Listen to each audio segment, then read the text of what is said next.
Welcome to the CEC Report.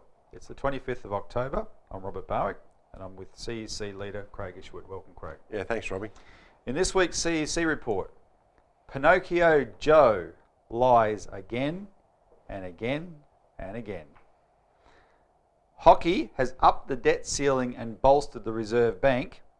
How bad is the coming crisis he isn't talking about? And finally, global warming is a smokescreen. Green fascism is fueling the deadly bushfires. So first, Pinocchio Joe lies again and again and again.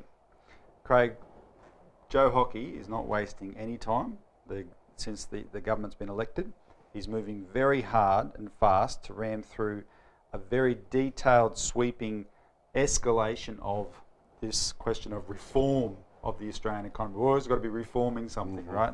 And he's got these plans, detailed plans. They've had them for a long time, obviously. They've been planning for this. Robbie, it was an obvious observation, months, if not a year ago, that the Labor Party had finished. So the so-called conservative forces were obviously making the decisions, they're planning, detailed plans, right?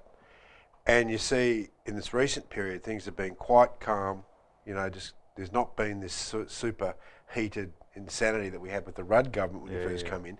Why? It's because these guys have been carefully, meticulously and coldly planning for the sort of austerity that we've already forecast many times in this program.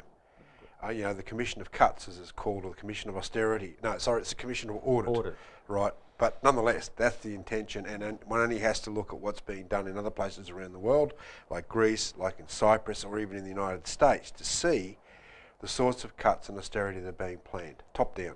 Well, as we're going to see also, Craig, what they call reforms is a euphemism, or another way of saying looting and plundering what's left of the economy. And actually, Joe Hockey, his first port of call was Wall Street, right? And he raced over there to tell the global bankers exactly what he's planning to do for Australia. On his Wall Street trip, he made a number of, he told a number of big lies, and these were whoppers. Now we're going to go through some of them, but before I just detail the lies, I want to highlight this little bit of a quote. He prefaced most of his speeches by talking about it's good the economy's back in safe hands, the previous government was bad, blah, blah, blah. But he gave them one concession. He said, what is good about the Australian economy, quote, reflects almost 3 decades of bipartisan structural reform. Now this is that's an echo of something Julia Gillard said a couple of years ago, where she talked about the post-1983 consensus on economic reform, right? And these guys, what they're, when you scratch below the surface, they're in on this together. But those reforms, like I said, are about looting and plundering. So here are Hockey's lies. He, on the 13th of October, he gave an interview to Sky News from New York, and he said Australia can't function and never has functioned without foreign investment.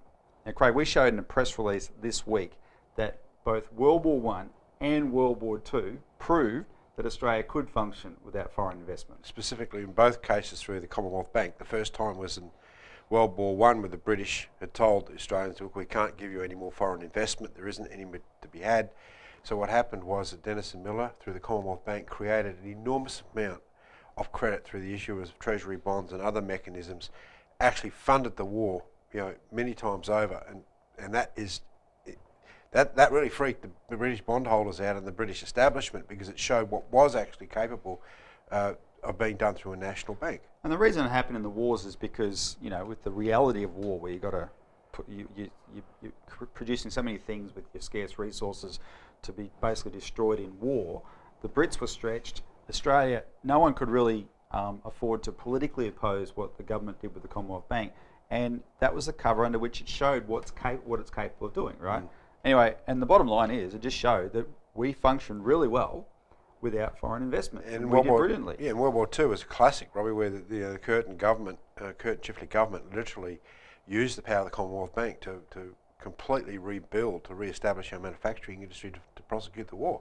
It was done completely through credit created through the Commonwealth Bank. Yeah, and we've shown, I think we've used on this program a couple of times, people can see the graph, we can probably put up again. We've shown how the large increase in government expenditure for war was completely on the back of this burst of credit creation, the actual creation, not the borrowing, the creation of credit by the Commonwealth Bank through Treasury bonds. And that's why they had to. That's why the Commonwealth Bank has been destroyed, because that potentiality can never be allowed to happen again. Yeah. All right. 2 days after Hockey said that on TV, he was hosted by JP Morgan. We'll talk about them again in a minute. And he gave a speech to the Australian American Association. And what the biggest howler there was he basically declared that governments alone cannot fund infrastructure. And here's the quote: "Across the world, both developed and developing governments on their own cannot deliver all the infrastructure that is required." Now, Craig, based on what we've just said, that is a clear lie. What he's trying to do is suppress national banking, right? The power of national banking. Also, though, it's the way of, by doing that, they let private interests in to do one thing: treat infrastructure as something that exists not for its purpose. The purpose of a bridge is not to get people across the river. The purpose of a bridge is to get people to pay tolls so they can make profits on it. The question, Robbie, immediately comes up: who is Joe Hockey the treasurer for? I mean, if we were a sovereign nation state, you wouldn't even be thinking in these terms. You wouldn't even consider it. So is he the treasurer for JP Morgan in Australia? Well, let's play the clip that I've already teed up. Now, this is Joe Hockey on after 2008, when banks like JP Morgan caused the global financial crisis. Joe Hockey in 2009, March 2009, said this in Parliament. And if there have been any lessons learned, Mr. Speaker, over the last 30 years in Australia, it is the government should not be involved in banking. And Mr. Speaker... Yeah, Craig, he's got a lot of front. Oh, well, that's in more ways than one, as you reckon, Robbie. But the point is, look, this is a complete lie. I mean, what does a government exist for? Obviously, the Labor and Liberal parties have proven they exist for the banks. They don't exist for the people. With all the charades that go on about we're there for the people, look at what's been taking place with the cuts to social security benefits. You know, the fact that you've got allowed a housing bubble that's made rentals unaffordable. You've got rampant speculation within the banking system. None of these parties at all, except for the CEC, will take on the banks. And that's where the rub of the issue comes. And history shows that apart from, heavy regulations or whatever, the most effective way of forcing private banks to toe the line is to have a strong government bank that provides the same services to the people and to the government, right?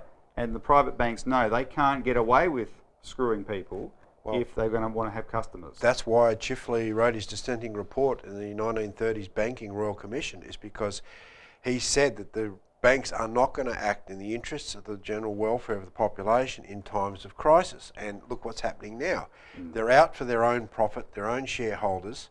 They are a private institution. They have no concern for the general welfare, and all the posturing that they might do from charities and so on and so forth is all a smokescreen, because whilst they rip off over $20 billion a year between them out of our economy to prop up their profits, then you're seeing that there is no interest in the real world being the long-term survival of our people. Now, Craig, I'll just run through, I've quoted 2 lies from Hockey. I just want to the reason we're calling him a liar, I mean, I think, I'm starting to get the impression a lot of people like Joe Hockey. He seems to be an affable guy. If he is, he's therefore the smiling assassin. We tend to get a bit of vitriol back at us when we have a go at him. Right, surely not Joe. But we're not just having a go for no reason. He is consistently lying. So the 2 lies that we've quoted are factual lies, and I'm asserting that he knows they're lies when he says them, because he's pushing an agenda. But let's just see what he's built on. So he blamed the government, he blamed the GFC on the government being involved in banking, as we just saw. We reported here recently in our New Citizen that in 2007 he lied to a constituent in writing that there wouldn't be a GFC when at the same time he was calling up his friends like Koshi from Channel 7 to say his well-connected banker wife had told him there's going to be a huge crash, sell everything, right? And what we've had this year, since we've started blowing the whistle on bail-in, we've got a lot of alarmed people out there that got onto members of parliament, that what their concerns have been taken seriously. All Conservative, like coalition MPs, have gone to one person to clarify, Joe Hockey, right? Is this true? And Joe Hockey has repeatedly denied that there's any bail-in plan for Australia. Well, we know, we've proved it. It's, you know, guilty as charged. So this is this guy's track record.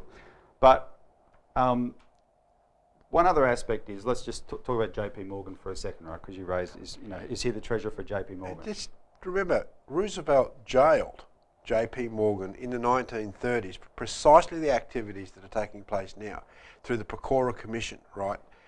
A number of leading bankers were jailed because of what they are doing now. Well, so we're talking about criminal activity here. Well, and actually, the first Roosevelt cabinet meeting when he got elected, he said, nothing said here goes back to number 15 Wall Street, which was the headquarters of JP Morgan, right? He had to break a culture. Well, they're now back in the ascendancy. They've just struck a deal with the US Justice Department for $13 billion. They will pay in a settlement to the US Justice Department, the purpose of which is to shut down any further investigations of what they were doing in the lead up to the global financial crisis. This is a criminal bank that should have been should be broken up and disposed of. Well, and doesn't it therefore make it isn't it a disgrace? Isn't Joe Hockey disgracing his office as Treasurer of Australia to go and rub shoulders with people who might be still running Wall Street, but they deserve to be in jail? That's why I say, Treasurer of who, Robbie? That's right. I mean, because that really does breach the question. I mean, look, who is this guy that he has to go and kowtow to JP Morgan, this criminal institution, right? That's the problem. Inside the Australian political system, right, the Labor and Liberal Party, you have no opposition, apart from us, against this criminal banking operation. And anything that puts the interests of private bankers ahead of the general welfare of the population is a criminal activity. Yep. And that's how we define it. It's very broad. That's why we have to have a Glass-Steagall, a reorganisation of the entire banking system. We need a sound commercial banking system that is really, really well regulated, but we need to get rid of this merchant banking, speculative side of things, get rid of it out of the system. And what's the number one bank globally stopping Glass-Steagall? It's JP Morgan. All right, Craig, we're not finished with Hockey yet. When we come back, we're going to have another crack at him.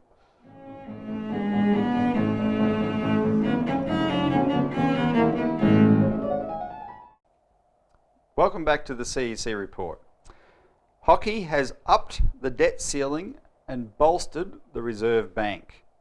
How bad is the coming crisis that he isn't talking about? So, Craig, this is a lot of people have been quite shocked this week. Now, what we've talked about in the previous segment on Joe Hockey, they haven't been shocked by that. They don't know enough. They've been shocked by this. He comes home from Wall Street and he says, we're going to raise the debt ceiling, the very thing he railed against the most of the previous government. But he's not raising it by a little bit. It was at 250 billion. He's not raising it to 300 billion. He's raising it to $500 billion. And he said, well, it's because we need some headroom. All right, where are you going, Joe? Then he did something even more curious. He announced that the Treasury is injecting $8.8 billion into the Reserve Bank. Oh, hang on, we just played a clip before. The role of government is not to be involved in banking, Robbie. Oh. Well, maybe we should go back and if you haven't watched this show from the beginning, go look at it on YouTube and go look at that clip. Now, because that's true, it's a total contradiction, right? This is Joe Hockey saying that, but he's claiming that this injection, and it's a huge injection, is to strengthen the Reserve Bank for what it needs to do. Now, I want to highlight another quote that he gave at this JP Morgan hosted event in the United States. So this is the luncheon that JP Morgan hosted on the 15th of October. Quote, he's talking about how Australia is now taking over the chairmanship of the G20, and he would, as the Treasurer, he's the chair of the G20 Finance Ministers meeting. He said, quote, in chairing the G20 Finance Ministers stream, I am looking to build a tight, well-focused agenda that leads to genuine action and tangible outcomes. Financing for investment, especially for infrastructure, will be a focus during our host year.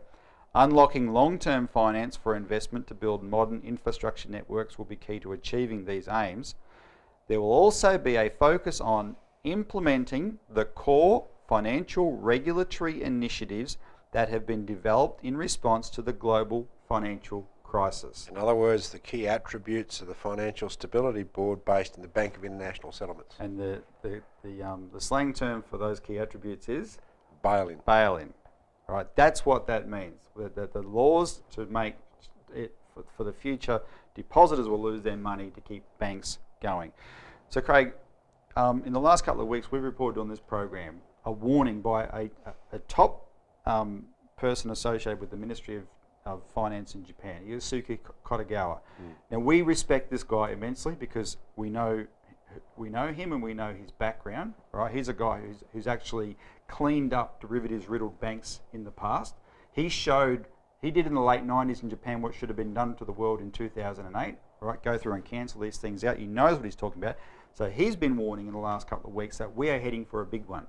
Right, it's just around the corner, the next big crash. So everyone knows that, Robbie, in the financial system. They know how putridly rotten everything is. Right. The question is how quickly can these measures be put into place in order to try and preserve themselves. And Lyndon LaRouche made it very clear, I think back in February this year, that the intention is to let the existing financial system go and come back with a very small financial system that only a very small number of people have access to. And would you say that these measures that Hockey's taking are his way of preparing Australia for the same thing? Well, he's expecting something big. Well, look, he's in a position now, he's been briefed by Treasury, he's been rubbing shoulders with Wall Street, right? He's been talking to bankers from the City of London. He's been thoroughly briefed about what's coming down, and he has no expertise other than being in politics for a long time to know what to do about it. And this is what we've been talking to thousands of councillors about, is that most politicians have no idea what's about to hit this country because they're not briefed on it. They are not in the financial realm. A lot of councillors have a lot of trouble understanding issues relating to banking, right? So what happens is you have these financial mandarins that are full-time, hundreds of them, full-time in cohorts with the likes of the fascist Bank of International Settlements and Financial Stability Board, the Reserve Bank, APRA, ATSIC and the Treasury are all intimately involved with these organisations, planning like you wouldn't believe, writing legislation like we haven't seen, ready to be able to put on the table at a moment's notice when a crisis comes down the line and they'll say, here, politician, here's a solution. The politician's job is to somehow, as Joe Hockey's trying to convince us with all this other stuff with JP Morgan, sell that idea to the Australian public. Yep. So our job is to sound the alarm and say, look, this is what's going on, people, wake up or you're going to get fleeced like the proverbial sheep. They've done it before, they'll do it again, and this is actually their intention. And everything that Joe Hockey's come back with is actually a clear warning. For people like us, we can see a clear warning about what's coming down the pathway. But the one thing he hasn't come back with is Glass-Steagall. And that's the telling thing. All right, well, we're going to leave that there because we have a rather controversial final episode of this week's CEC Report, so come back after the break for that.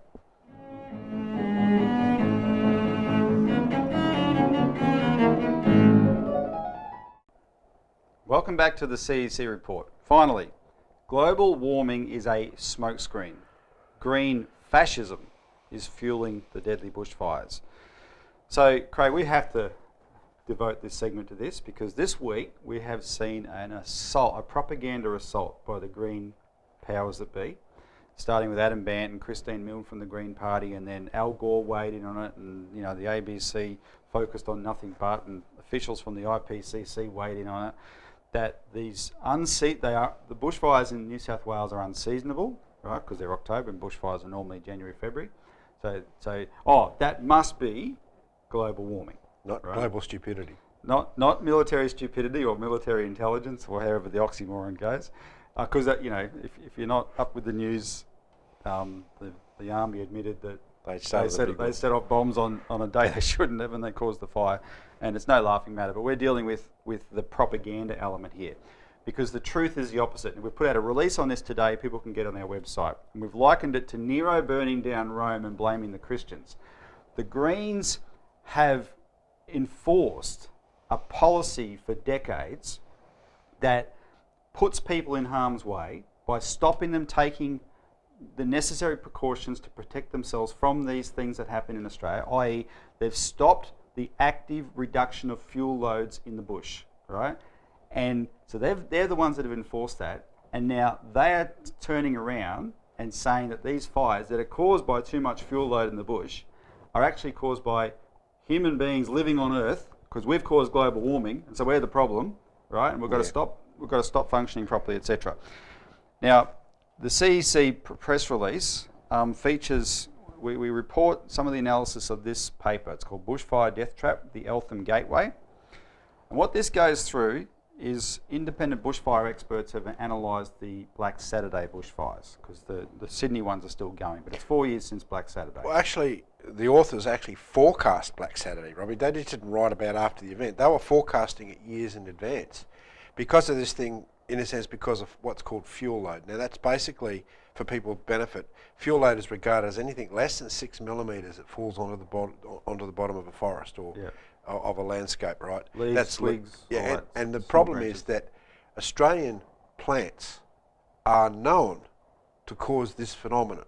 So native Australian vegetation is very flammable. Yeah, and that's the problem. So the more fuel load you have, the more flammable material defines what a bushfire is going to do. Yep.